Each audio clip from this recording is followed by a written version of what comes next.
Assalamu alaikum to everyone. Good day to our valued listeners and viewers across the country and in the diaspora. You are tuned to Sony FM Radio and Sony FM Online TV. This is the social welfare segment where we focus on issues affecting the well-being of our communities, vulnerable families, children, women and elderly, and persons living with disability. I am your host SRBCC reporting on this matter.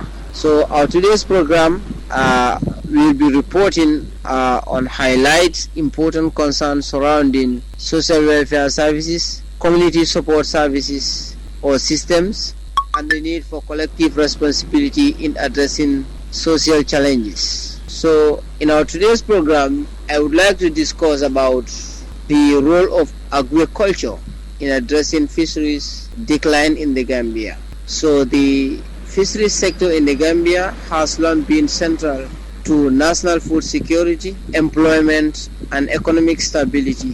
Fish constitutes a primary source of protein for the majority of households, while thousands of citizens depend directly and indirectly on marine resources for their livelihoods. However, in recent years, the sector has faced mounting challenges arising from overfishing, the activities of foreign industrial players, and the expansion of fish meal factories that divert from pelagic fish from local consumption to export-oriented production. These pressures have contributed to decline fish stocks, rising market prices, and increasing concerns about long-term sustainability. Simultaneously, the Gambia's population has grown significantly, currently estimated at approximately 2.8 million, with annual growth rates exceeding 2%. This demographic expansion has intensified demand for affordable protein sources, particularly fish.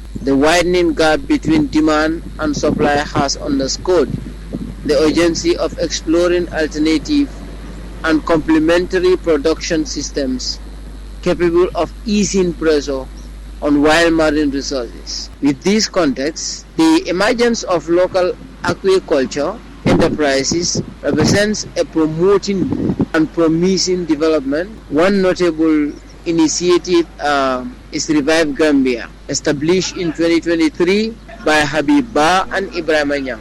The company was founded with the strategic objective of supplementing wild fish supplies through controlled fish farming operations. By focusing on aquaculture, the founders aim to provide a sustainable, domestically produced source of fish while contributing to national food security and economic resilience. Prior to launching full-scale operations, the founders undertook specialized training in aquaculture in Nigeria. This training equipped them with technical knowledge in hatchery management, tank construction, fish health monitoring, medication administration, and fingerling production. Such capacity building was essential to ensure that operations would meet professional standards and minimize avoidable losses. A key feature of Revive Gambia's model is its closed production cycle. Rather than relying on external suppliers for fingerlings, the farm hatches its own fry and raises them to market size. So this vertical integration reduces dependency, so it enhances quality control and strengthens profitability. The farm primarily cultivates catfish and tilapia. So species selected for their commercial viability, market demand, and adaptability to local environmental conditions. Under optional management, fish reach harvest weight of over 1 kilogram within approximately 6 months. Infrastructure development has been carefully planned. The farm operates 11 concrete tanks of varying sizes constructed by a professional to ensure urine and leak prevention. Water management is supported by a solar-powered pumping system. The reflecting and environmentally conscious approach So water is cycled through drainage systems that irrigate nearby crops, including bananas and plantains also. So thereby promoting an integrated farming ecosystem and minimizing waste. Despite these achievements, challenges remain. Feed constitutes the largest operational expense, with imported supplies sourced from neighboring West African countries. The high cost of feed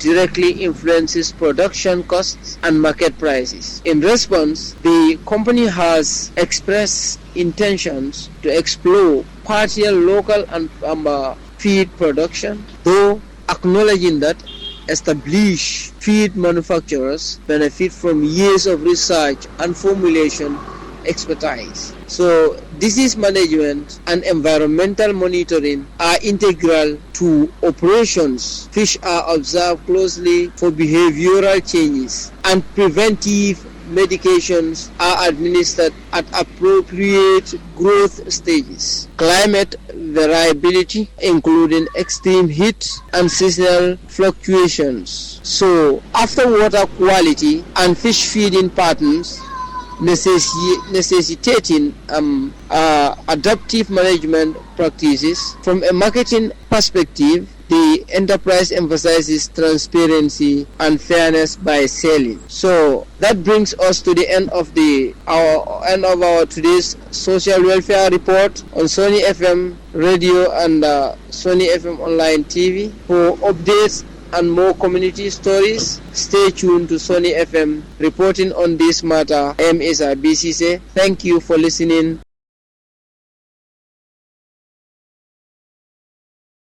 And watching.